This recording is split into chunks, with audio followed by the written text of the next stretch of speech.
Hello, everyone. Welcome to the Moodle Academy webinar on peer assessment with Moodle Workshop. I'm Tom Rawson, Education Coordinator on the Moodle Academy team. And today I'm joined by Brendan Van Deusen. Brendan Sensei is an associate professor in the Center for the Promotion of International Exchange at Saga University in southwestern Japan. Today, he's going to talk about peer assessment with Moodle Workshop. Brendan Sensei, over to you. Would you like to take over the screen share? Okay. Here we go. All right. Get this here. All right. Thank you very much, Tom. Thank you, Richard. Hello, everybody. Thank you for joining today. My name is Brendan Van Deusen. I'm a teacher here in Japan. I'm originally from Canada. And hello to everyone who's joining us on YouTube later in the future. It's my pleasure to be here. So I'm going to talk today a little bit about peer assessment using the workshop activity. In particular, I will be sharing some of my own personal experiences and things that I have found useful. We have already talked about where everyone is from. If anyone has joined, please put in the chat where you're from. It seems like we have a great range of locations. People joining us today from around the world. Thank you very much. All right, so let's get started. Today, the overview of what I would like to talk about, I want to cover 5 basic areas. First of all, I want to just talk about peer assessment in general. After that, I will go over some main features of the workshop activity. I want to give you 3 example use cases of how you can actually use the workshop activity. And I want to give some important settings and common challenges. But first, going back to my slide, I would like to ask you guys, how many of you have used workshop before? Could you just put that in the chat and just type, yes, no, a little, a lot? All right, we've got quite a range of yeses and nos and not yets. And I have used it for the past 3 years. I have helped others use it with technical issues. Yes, for 6. Okay, we have a range. Thank you for that. So I'm not going to walk through exactly step-by-step how you will set up a workshop because there's a great video about it. But hopefully this will give you some ideas about how I've used workshop, and this will maybe motivate you to go check out the video that's available. I will show you a slide and tell you where you can find that very shortly. So I've given you my overview, but let's just talk a little bit about peer assessments to begin. What we're going to talk about today, peer assessment, what and how. Peer assessment means students giving feedback to other students. And of course, there's a variety of ways that this can be done, but the focus of today's webinar is using the workshop activity in Moodle. And this is a standard activity that is available in the activity picker. You don't need any special setup. So it should be available to anyone who uses Moodle. So peer assessment in general, research and my own experience shows that with peer assessment, you can have assessment that is in place of teacher assessment or in addition to teacher assessment. I'm going to talk about that in today's workshop. It supports active learning principles. Here in Japan, where I'm based, schools and the government are very making a big push toward active learning, which means students are not just sitting passively, but they are involved in the learning process. and being as active as possible. I think it motivates students to perform their best because they are not only producing work for the teacher, but for their peers. And there's a certain type of social and constructivist element that teacher alone cannot provide. Again, with many people providing feedback, you have a diverse and balanced type of assessment. And again, it develops inside the students a couple of things. Assessment literacy. Basically, this means students learn how to assess, and also reflective learning. So through the process of assessing, they themselves are also learning. So there's a lot of benefits for peer assessment. And as I mentioned, the workshop module the workshop activity is a great way to do that. So for those of you who may not be familiar with the workshop module, the workshop activity, there are 5 basic phases of workshop. The first one is the setup phase. This is where students don't do anything. They just read the instructions for the assignment. What are we doing? Are we making an essay? Are we making a presentation, etc.? The teacher will then switch to phase 2, which is the submission phase. This is where students submit their work. The third phase, assessment, this is where students assess each other. The teacher can also jump in and assess. The fourth phase, the students are not doing anything. Assessment is finished. The teacher goes in and can evaluate the grading, and the teacher can make adjustments and tweaks if necessary. And then the last phase, close, this is basically releasing the grades, releasing the feedback to the students. When you set up a workshop, it looks like this. This is a kind of dashboard that you have, and it has all 5 phases. You can see from left to right. The current phase is highlighted in green. And as the teacher clicks through, the teachers and the students both see the teacher version or the student version of the same dashboard. So it's very clear.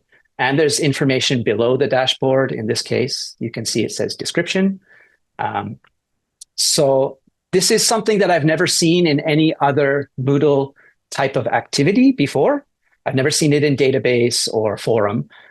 So as far as I know, this is unique to Workshop inside of Moodle. So if you've never used Workshop before, this is probably going to be quite new. But this is kind of the hub. This is the dashboard for where things happen. And you can see there's a little green checkbox on the left side. That means I have completed what is necessary for me in that phase. And the empty clipboard is a kind of to-do that I need to click and do something. Some key features of Workshop.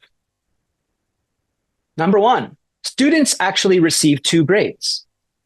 They receive a grade for their assignment. So you have to make an essay or upload a presentation. You're doing the work.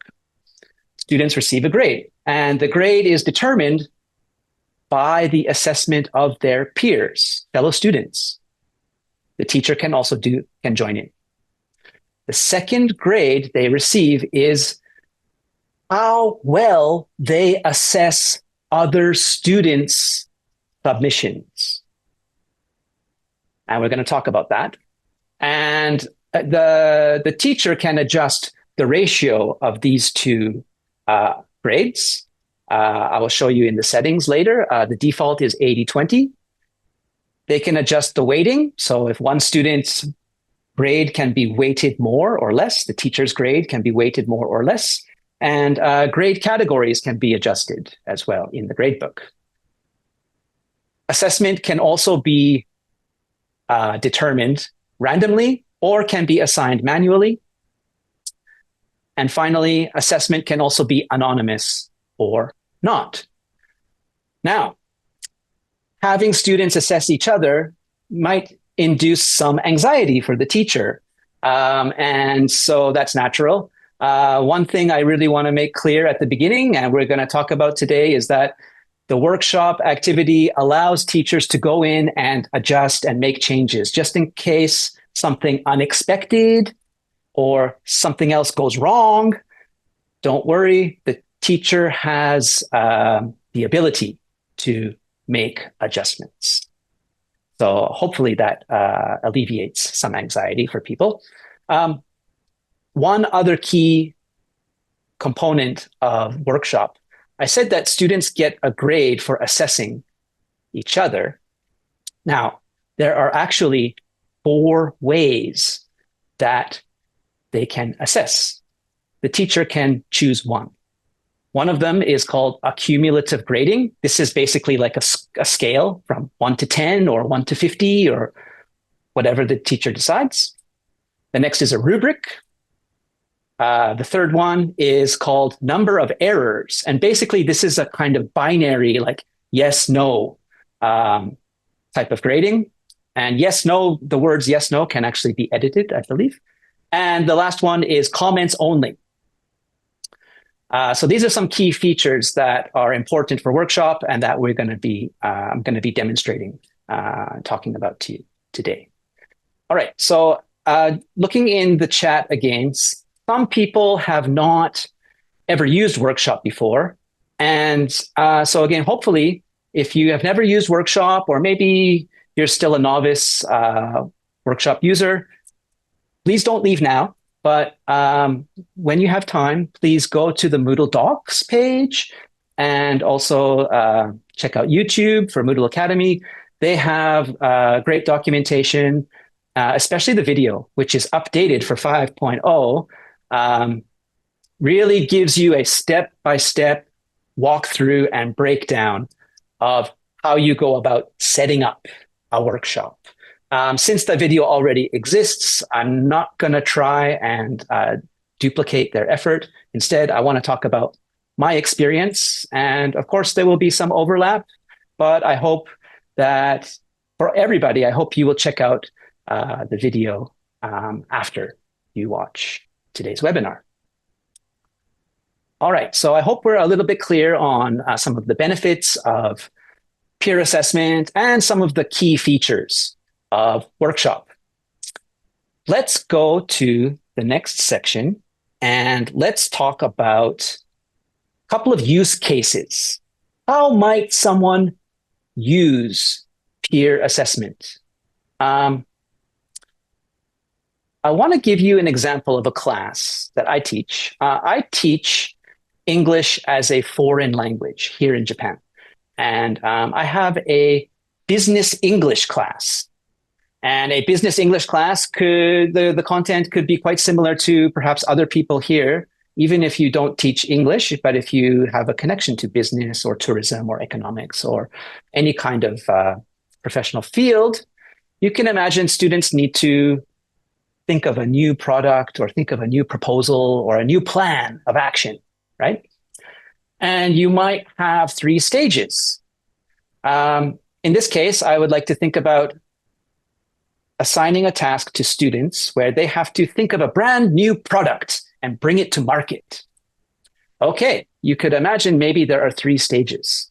There's a brainstorming stage, a final proposal stage, and a presentation stage where they present their final product to their peers. Let's think about how might we use peer assessment and workshop to go about these stages. All right, let's take these in turn, shall we? First one,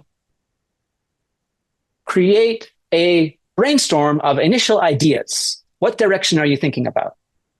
Okay, in this case, I'm going to assign a simple brainstorm to my students. And after they brainstorm, maybe just write a few sentences, make some bullet points or whatnot. Something like this. The submission is, I want you to type information directly into the workshop about your product idea. Product name, description, target audience, pricing structure, something basic, your initial. This is something that's called formative assessment. We're just in the building stages right now, but we're hoping to get feedback on what direction we're going in and maybe get some helpful feedback. So peer assessment.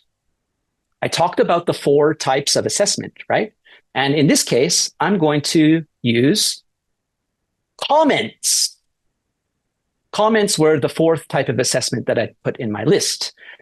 Comments based on something that's called a SWOT analysis, SWOT. You can see on the left side there, strengths, weaknesses, opportunities, and threats. This is kind of business jargon, but basically, this is how I want my students to give comments about the brainstorm. So in the workshop, I will create a comments assessment form based on these ideas, and it looks like this. You can see here the type. If the text is a bit small, I'll read it for you. It says, "What are the strengths of this product?" And then there's a comment field. This product is designed to protect us from the sun, which is important. Blah blah blah blah blah. Aspect 2: what are the weaknesses, etc. So you can see there, students. It's like a forum, but it's more structured, and it's not interactive per se. It's one direction, but again, it requires students to make comments about specific fields, and they can't skip over anything or try to balance the length of their comments. Another option, alternatively, using a different type of assessment, we could do the yes/no assessment. So remember the brainstorm. You need a title. Is the name of the product catchy? You need a description. Is it clear? You need a target audience. Is there one? You need a price. Is it appropriate? And in this case, we're using a yes/no structure with comments. These yes/no categories can be assigned a weight and a score as well. So at the end, students receive a score. Also, product brainstorm. This allows, again, for a more forum interactive, not so interactive, but like a forum type of commenting structure, sharing ideas. And I think it gets a diversity of feedback and students become invested in the final product. Okay, next. After you receive feedback, let's make your business plan. Let's make the completed version. So what are you going to submit? This time, you're going to upload a PDF of your final proposal. Why don't you include updated information based on the feedback you already received and a little bit more information about how you're going to bring it to market? What's your advertising campaign? In this case, the type of assessment will be a cumulative grading. This is basically a grade scale, a numerical scale from 1 to 25 or 1 to 10 or 1 to 40 based on the categories that are assigned to the students. And it just looks like this. You can see here. The student was assigned, the student provided a grade of 19 out of 25 and provided reasons and justifications to support the grade they gave the other student. Last, making a presentation about your product idea. So, for example, submission. This is interesting. If it's a presentation, they might not need to submit anything. But if they wanted to, perhaps they could upload the slides for future reference or upload a recording if they wanted to. Could be a link or whatnot. But it's not necessary. You don't have to submit anything. And so the assessment method this time will be the rubric. So for example, you can see here, eye contact, excellent, good, fair, needs improvement. And there's a descriptor for each level of performance. And it would look like this inside of the grade form. And again, there's room for comments. So what I've shown you here is three stages for a project that has peer assessment baked into all of them. But different assessments have different benefits and use cases. And it requires different types of thinking and effort for the students. Key point I really want to hammer home, and it's really important for all aspects of the workshop, is that creating clear instructions for the submission and also creating clear instructions for the assessment are important factors. Because as teachers, we have it very clear in our mind, what do we want the students to do? How are we going to grade it? What do we expect? But once you give that to the students, you pass that baton to the students, if the instructions are not clear, you are not, as a teacher, going to get the results that you desire. All right. let us move on to a few important settings that I want to cover. But basically, just to, again, in section 3, we've shown you how one project can have peer assessment baked into it. Any and all sections you want. But there are a couple of things that I really want to show you that some of them are covered in the video that I talked about, but perhaps I really want to explain a little bit more detail, some things based on my own experience. Or there's a couple of things that may or may not even be covered in the video as well. So important settings. Let's take a look here. By the way, the picture you see here should be familiar if you're on a recent version of Moodle. This is the activity picker, and workshop is right there at the bottom. All right, so let's talk about a couple of things. Number one, when you select the workshop from the activity picker, you are not taken to the dashboard immediately. Rather, you are taken to settings, standard settings page. This should be familiar to anybody who is using Moodle. But one of the things I want to point out is the checkbox for display description on course page. I recommend checking this box in Workshop because, as I showed you before, the dashboard has 5 different phases. But when you change from the setup phase, where description is visible, you can see bottom left, description. When you change to submission phase, description goes away. So if you check the box, then it's available on the course page at all times. You could also copy and paste the description into the instructions for future reference as well. But if the description is very important, which it probably is, then that's a often easily overlooked part of the settings that I think is quite important. Other settings are familiar in many cases, like availability. Availability is available in forum, it's in database, etc. But some of them are unique to Workshop. Even availability, the name is the same, but actually the contents are unique to Workshop as well. We don't have time to go through all of these settings. Check the video for that. A lot of them are also self-explanatory, but let's take a look at one of the important ones, grade settings. And I talked about 4 types of assessment, and this is where you choose. So you click, and then once you save it, you can go back to the dashboard and create your grading assessment form based on the type you choose. If you decide to change your mind, just go back to settings and change what you want to do. I also talked about how students get 2 grades. And in grade settings, this is where you choose the ratio. The default is 80-20, 80% for the product that they submit and 20% for the quality of assessing other students. You can change this as you wish. 80-20 is the sweet spot that I often use. All right, another one. Example submissions. I've never seen this in other activities before, but students may not be familiar or comfortable with the workshop module or with peer assessment in general. So you as a teacher can upload example submissions and have your students give example assessments. And this is good assessment training. And it's also good for them to understand the quality of the submission that you're looking for as well. You get examples of high quality or low quality. So that can feed back into their own submission as well. So it's beneficial for assessing and also for submitting. Now, if we move into the submission phase, one of the key aspects is to decide which students are going to assess which other students. That's the teacher's, one of the key points for the teacher in this phase. And there are 3 ways you can do it. Manual, random, scheduled. Manual means the teacher goes in and decides every student. This, if you have a big class of students, it takes a long time, and I don't recommend it. Random means You just choose approximately how many students will assess. One student will have 5 students assessing.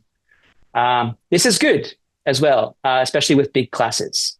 And scheduled means that it will move to the next phase automatically when you set the desired time. What I do as a teacher is I have classes of 20 or 30 students. So I choose random. But then after I choose random, I go in and I look at the groups and I see if there's anything I want to change manually afterward. Maybe I have a group where there's all boys and I don't want that. I'll change. Or there's this student and this student are best friends. I want to separate them. I'll do that. So I use a mix of random and manual. The next phase, grading evaluation. So I've skipped over the assessment phase because in the assessment phase, students are grading students. And when they're finished, we go to this phase. And this is where the teacher can see everybody's assessments and dig in deeper. And why this is important? Well, I'll tell you.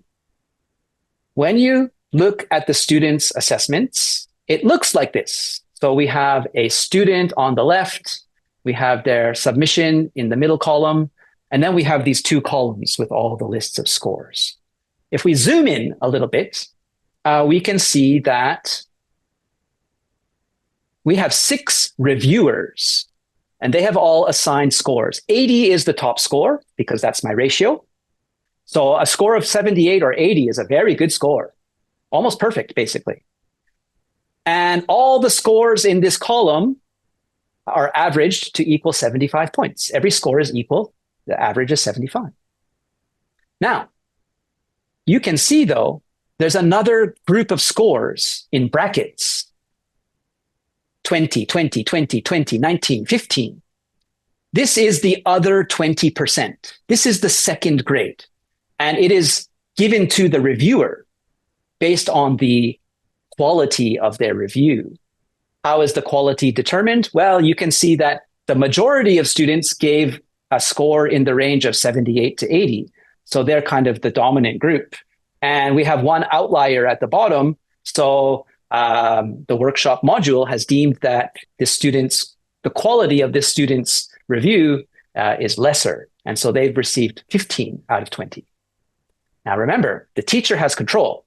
They can judge what they want. Number one, the easiest way to look at this is there is a drop-down menu where you can decide how strict you want to be. If wide variation is great, then you can put lax or very lax, and then a wide variation will not penalize students so much. On the other hand, if you feel like you want to be very strict, choose very strict, and variations in scoring will be penalized to a greater degree. It's up to the teacher. When in doubt, just click fair.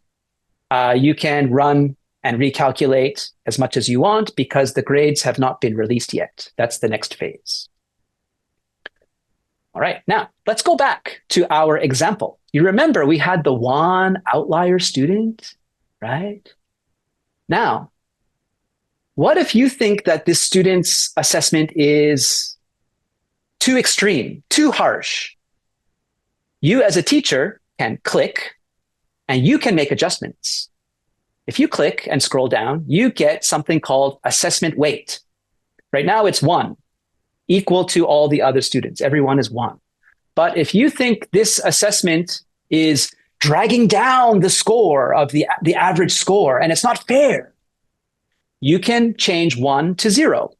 And if you do that, the student's score of 61 does not count toward the final score for student A. And actually, you can see their score went up from 75 to 78. I recommend this in extreme cases only, but it's an option, checks and balances. The teacher has control. Now, of course, the opposite might be true.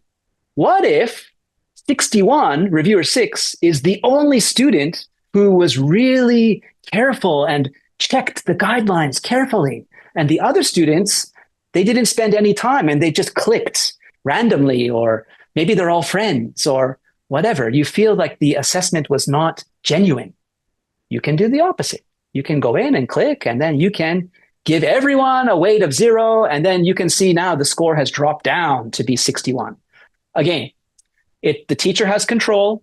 I would recommend only in extreme cases, but again, it's an option. Another thing we haven't talked about yet is the teacher can also be an assessor, a reviewer. And in my experience, what I have done is I have jumped in and I have assessed. You can see my name is not hidden. And from the beginning, I have given myself a weight of 16. This means that my score is equivalent to 16 people's score, 16 times heavier than any individual students. So this means that my score of 66 has a bigger impact on the final score. And also you can see now my 20 in brackets means I'm the canonical, I am the dominant scorer, and students who are closer to me get a higher score in their brackets, and students who are kind of farther away get less points because I'm considered the standard. You can adjust the weighting. 16 is the maximum, but the scale of weighting goes from 0 to 16, like that. After you close the workshop, after you make adjustments and everything's fine, lax or strict, weighting of 1 time or 0 times or 16 times as you wish, and you've recalculated and you're satisfied, finally, then the teacher has the ability to release the grades. But you can see there's all these checks and balances. Finally, when it's closed, each student sees a screen that looks like this, and you can see there's 2 grades. 68 out of 80, that's an A for their submission, and 14 out of 20, which is a B for their assessment. They can also see a link to their essay, and if they click that, they see every comment and every score from every student who assessed them. Very valuable feedback. Also, the teacher can go in and click a button to publish a student's assignment. What this means is if I click the button, every student will see this like good example assignment. If I have a class of 30 students, maybe they're only assessing 5, so they don't read everybody's. But this is really good. The history of Canada was really well done by Mary Moodle. I want everyone to read this. So I click the button and it's published to everybody as a positive example. Those are some key settings in the major phases that are really important to me as a teacher. I hope that you will have a chance to dig in and use trial and error yourself when you use Moodle Workshop.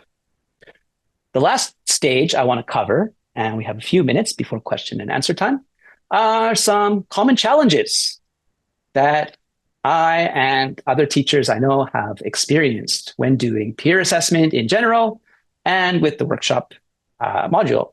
I've not had any problems with the workshop module itself, but when using the workshop module, some challenges that I've seen with students. So the first challenge, students not assessing each other. You ask them to assess, you give them a deadline, but they don't do it. Not assessing. So some of the ways I've dealt with this, number one, oftentimes I will provide class time for them to do 1 or 2 assessments just to get the hang of it. And that way they see, approximately takes about this number of minutes. Okay, I know how to budget my time effectively. And, it's fine. It's in my brain already. When I go home, I remember. I already know how to do this. Remind students it's a part of the grade. One important point is, what's the workload? How many assessments does each reviewer have to do? How many minutes does it take? I've had students try to assess video projects, and one video was about 8 minutes long just to watch the video. Then they have to score and give comments. One assessment might take 20 minutes. And if I assign 10 videos to my students, that's a long time.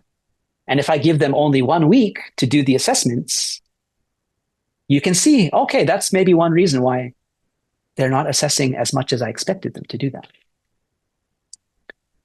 Another thing is students, when they don't assess, one thing that's interesting is if you go back, you could see that I had one student here. There's a dash. The dash in the middle means they have not assessed. And they don't get a score of 0, they just get an empty grade. And if the student has 5 assessments, if they assess one student very well and get 20 points, but they skip the other ones, they just get 20 points. That's not fair. That's not accurate. So what you need to do is go in and override the grade to be 0. And that way the student will get a 0 for the ones they skipped, and then they keep the 20 points that they got, but their total score for assessing other students will be quite lower. Another common challenge is inaccurate assessments, right?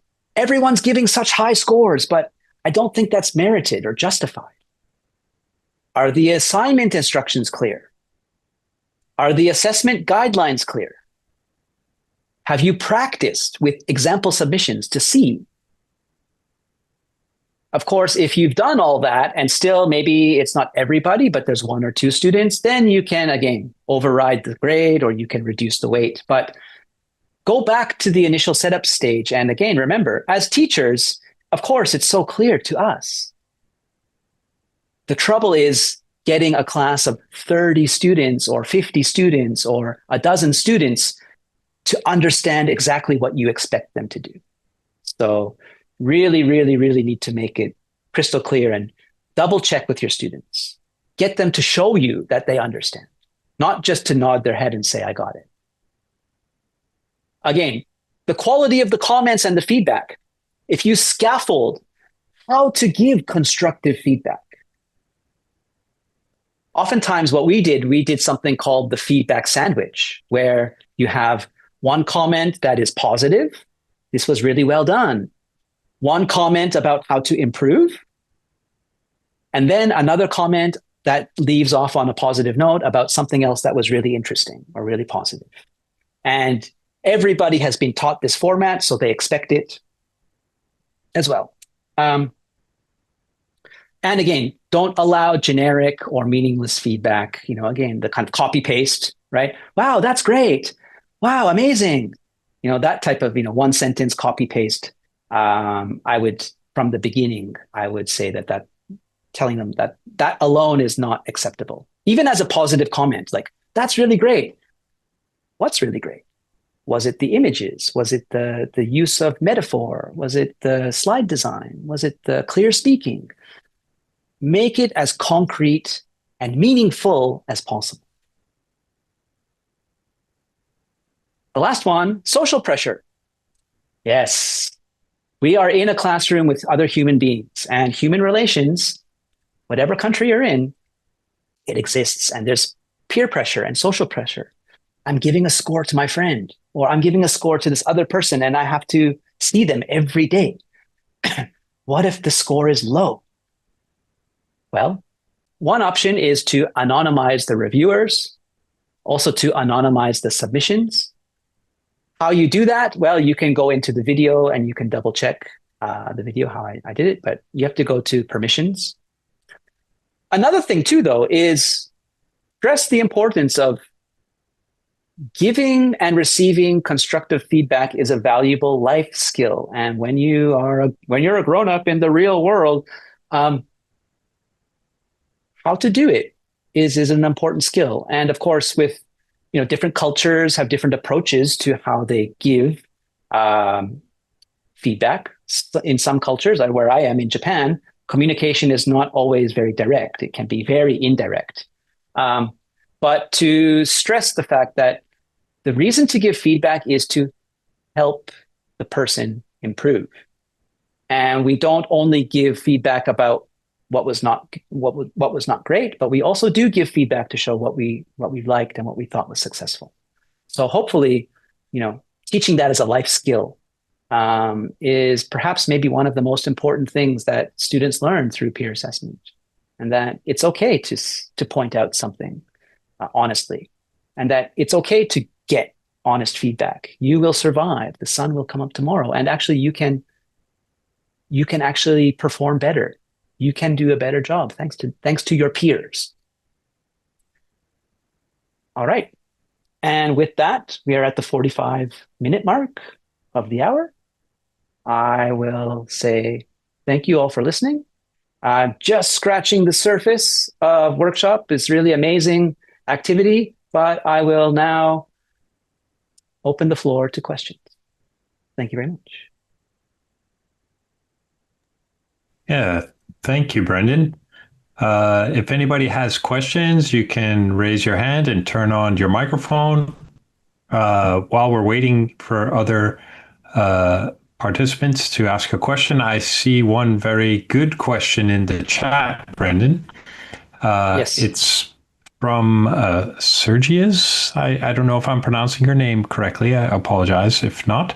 But they say they're interested in organizing student projects as group work. Is it possible that Moodle Workshop can do group work? And Mary has responded saying that Workshop doesn't support group work, but I thought you might have some experience using the Workshop with groups, and how did you do that? Could you maybe talk about that for? Yeah. One of the things that I talked about, I will just skip back here. When I talked about presentations, for example,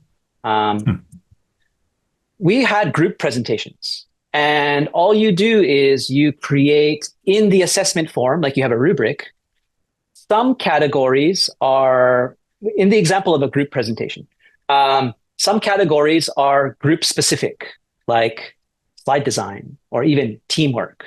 But some categories could be individualized, for example, eye contact or clear voice. And that way, if we have 3 members in the group, some students are assessing this student A, other students are assessing student B, other students are assessing student C. And again, every student in the group is responsible for the slide design. Every student in the group is responsible for, teamwork. But student A is also responsible for their eye contact and their level of practice and polish. So that's how you can, some groups are just very well organized, and so they should get really high scores. Some groups don't work well together, or some groups didn't spend enough time preparing, and then they will all probably take a hit on their score as a result of that. And then, so that's how you can do it in that case. Otherwise, you could, just have each member of the group upload a submission. We had a thing about uploading. I can talk about that using shareable links, but you could also just have all members work on something, and then you could assess them individually as well. So you mean you'd have the group work on the project, and if there was something to upload to the workshop, they would just each upload the same thing? Yeah. Is that? Yeah. And basically then assign the reviewers from other groups to those individuals. Right. Yeah. Yeah. There was a question about not being able to upload stuff. The way I do that, I get around it is just using shareable links. Like I've had students upload YouTube videos that are unlisted, so you can't search for them, but it's a shareable link, and you just paste the link and then you click and you can get to a video. You could do the same with a PDF or a Word doc or a Google Doc if it's saved to Google Drive, OneDrive, Dropbox, whatever. So using shareable links is how you can get around the submission section there. Okay. And there's another question in the chat from Susan. She's interested in the quality score. Does it take any account of the amount or quality of feedback that the student has given in their assessment? Is it more useful for the recipient to have one good assessment than several poor ones with similar scores? What do you think? All right, let me see if I okay. So basically, the quality of assessment score, right, out of 20 for our case here, it's strictly based on the numerical total score, I believe, in my experience. So, in that case, like if you had 5 students or 6 students giving scores, here, 161 out of 80, it will bring down the score a little bit. But if you have 5 students like that, in my case, when I was the teacher, if I weighted my own score at 16 points, then the teacher score is really going to determine whether you get a good score or a great score. So yeah, adjusting the teacher weighting is also a way to do that. I hope is it more useful for the recipient to have one good assessment than several poor ones with similar scores? Again, yeah, it depends on the weighting. If the teacher's score is weighted very highly and I give a very good score, and then other students are weighted at only 1x, and they give poorer scores, the teacher score will kind of offset. Again, you may not get the highest possible score, but you will be brought down a little bit. And the opposite is true too. If every student gives really high scores, but the teacher assesses it lower, then and the teacher is weighted, for example, 5x or 10x or 16x, then the teacher's score will be kind of the dominant score, and then the other ones will kind of maybe soften the blow. But that's where weighting is what's going to determine that. So more than numbers, weighting will be important in that case.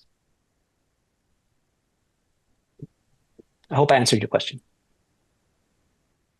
Yes, Susan made me think of one other thing as well, that maybe, as you pointed out earlier, the design of your, assessment questions is very important, so that it's not too challenging for students, that it's clear enough for students that they know what they're trying to accomplish. And if you've done a good job at that, then hopefully everybody is getting the score they're meant to have, and the assessments will be similar if people are evaluating based on a simple enough but clear enough set of assessment criteria. It all comes back to that. Absolutely.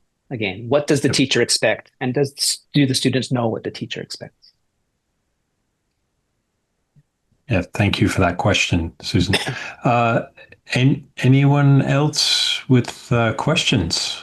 Richard, did I catch all the questions in the chat? Have I missed any? I'm just having a quick browse through. I think we've covered everything. Mary's just pointed, you were talking about providing feedback earlier, Brendan. So Mary has also provided some more references and links if anyone is interested in learning more about giving constructive feedback. We've got some courses and assets in Moodle Academy if anyone is keen to check those out. The only other thing I'll mention again was we talked about the idea of reflective learning. Well, again, that applies to the teacher. You become a better teacher when you require your students to assess each other, because you see, again, how well have I constructed the instructions? How well have I set this up? And as a teacher, that's feedback for you. Yep, and there's a comment from Andel in the chat saying it also helps to get the immediate feedback loop, which I would agree with. Great. Yes, set phases to stun. Thanks, Adam. Indeed. Yeah, workshop's fun. I recommend it. And I have not used it for its full, to its full potential, but there's a lot of interesting ways you can use it. So I really recommend it. All right. We got one more there. Why don't you take that one, Brendan? Go ahead. Oh, about Adam? First time you released control. Yeah, again, there's a first time for everything, right? And again, like I said, checks and balances. It's well designed in that way where, the teacher can, before they release the grades, they have a chance to go in and look and see, are there any problems? I think example assessments is an underutilized feature. It's not anything that I've really done extensively with students. It's something that I plan to do more of. But again, that type of learner training is important as well. And I think you'll probably get better submissions if they have already tried to assess high quality and low quality assessment submissions, example submissions. They already start to see, oh, I shouldn't do that, but I should do this. Social constructivism 101. Indeed. That's Moodle, right? Constructivist learning. Absolutely. Well, thank you very much, everybody. I really appreciate everyone taking time to come here today, and for everyone watching on YouTube in the future, hello from 2025. Yeah, awesome. Okay. Thank you very much, Brendan. I'd like to close our session now and with a few more things to talk about. So if you've enjoyed today's session with Brendan, as very much I have enjoyed this session, we'd love you to consider getting further involved and help us grow by contributing to the development of Moodle Academy. You can do this by visiting our Get Involved course, which you'll find on the front page of the Moodle Academy site. You can suggest ideas for new webinars. Always happy to get new ideas. You can suggest ideas for new courses. You can vote on ideas that have been suggested by others already. If you see an idea that is similar to yours and you cast your vote, that helps to bring it to our attention. We're always on the lookout for community members to help present webinars and co-create short online courses. And we'd love your help in making Moodle Academy more inclusive. So if you're able to, please go to our Translate Moodle Academy course and get started with helping us translate our courses and webinars into other languages. And of course, please help spread the word about Moodle Academy by telling your colleagues about courses we offer and webinars we run. When you complete a course, you can earn a badge. I'm actually a collector of these badges myself. Educators and administrators might like to think about getting Moodle qualified with the Moodle Educator qualification or the Moodle Administrator qualification. And you can learn more about these qualifications from the Moodle qualifications block in the Academy homepage. Thank you for joining us today. I hope you found this useful, and I hope to see you on the Moodle Academy course forums and in our upcoming webinars. Say thank you very much to everybody for joining.